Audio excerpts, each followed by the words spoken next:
I league ചാമ്പ്യന്മാരായ Inter Kashi ISL കളിക്കാനുള്ള തയ്യാറെടുപ്പിലാണ്. 4 പുതിയ വിദേശ താരങ്ങളെ അവരിപ്പോൾ സൈൻ ചെയ്തിരിക്കുകയാണ്. ഖേൽ നൗ ഇത് റിപ്പോർട്ട് ചെയ്തിട്ടുണ്ട്. 4 പേരും സ്പെയിനിൽ നിന്നുള്ളവരാണ്. Luis Taras, Sergio Lamos, Alfred Planas, David Humanes എന്നിവരെയാണ് ഇന്റർകാശി സൈൻ ചെയ്തിരിക്കുന്നത്. ലൂയിസ് ടാരസ് 24 വയസ്സാണ് പ്രായം. 1.89 മീറ്റർ ഉയരമുള്ള താരം ഗോൾ കീപ്പറാണ്. കോർദോബ CFന്റെ യൂത്ത് അക്കാദമിയിലൂടെയാണ് അദ്ദേഹം കളി തുടങ്ങിയത്. സെഗുണ്ട ബി, സെഗുണ്ട ഫെഡറേഷൻ എന്നീ ലീഗുകളിലൊക്കെ നിരവധി മത്സരങ്ങൾ കളിച്ച പരിചയമുണ്ട് അദ്ദേഹത്തിന്. ഗെറ്റാഫെ ബി എന്നിവയ്ക്ക് വേണ്ടിയും അദ്ദേഹം കളിച്ചിട്ടുണ്ട്.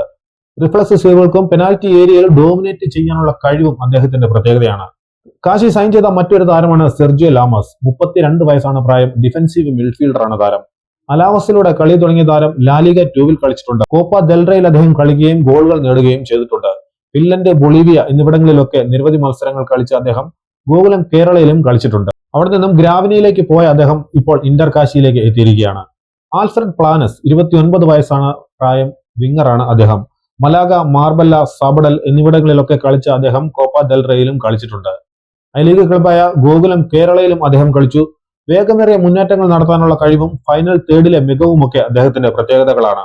ആൽഫ്രഡ് പ്ലാനസ് 29 വയസ്സാണ് പ്രായം. വിങ്ങറാണ് അദ്ദേഹം. മലാഗ, മാർബല്ല, സബഡൽ എന്നീ ക്ലബ്ബുകൾക്ക് വേണ്ടിയൊക്കെ കളിച്ചിട്ടുള്ള താരം കോപ്പ ദെൽറയിൽ കളിക്കുകയും ഗോളുകൾ നേടുകയും ചെയ്തിട്ടുണ്ട്. വേഗമേറിയ മുന്നേറ്റങ്ങൾ നടത്താനുള്ള കഴിവും ഫൈനൽ തേർഡിലെ മികവുമൊക്കെ അദ്ദേഹത്തിന്റെ പ്രത്യേകതകളാണ്. ഗോകുലം കേരളയിലും കളിച്ച അദ്ദേഹം ഇപ്പോൾ ഇന്റർകാശിയിലേക്ക് എത്തിയിരിക്കുകയാണ്. മറ്റൊരു താരമാണ് ഡേവിഡ് ഹ്യൂമാനസ്. 28 വയസ്സാണ് അദ്ദേഹത്തിന്റെ പ്രായം. സെന്റർ ബാക്കായാണ് താരം കളിക്കുന്നത്.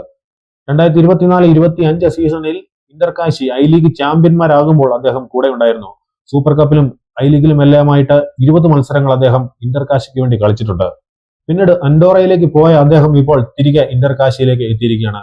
ഇതുകൂടാതെ ഇന്ത്യൻ താരങ്ങളായ നിതീഷ് കുമാറിനെയും ജയേഷ് റാണയും ഒക്കെ ഇന്റർകാശി സൈൻ ചെയ്തിട്ടുണ്ട്.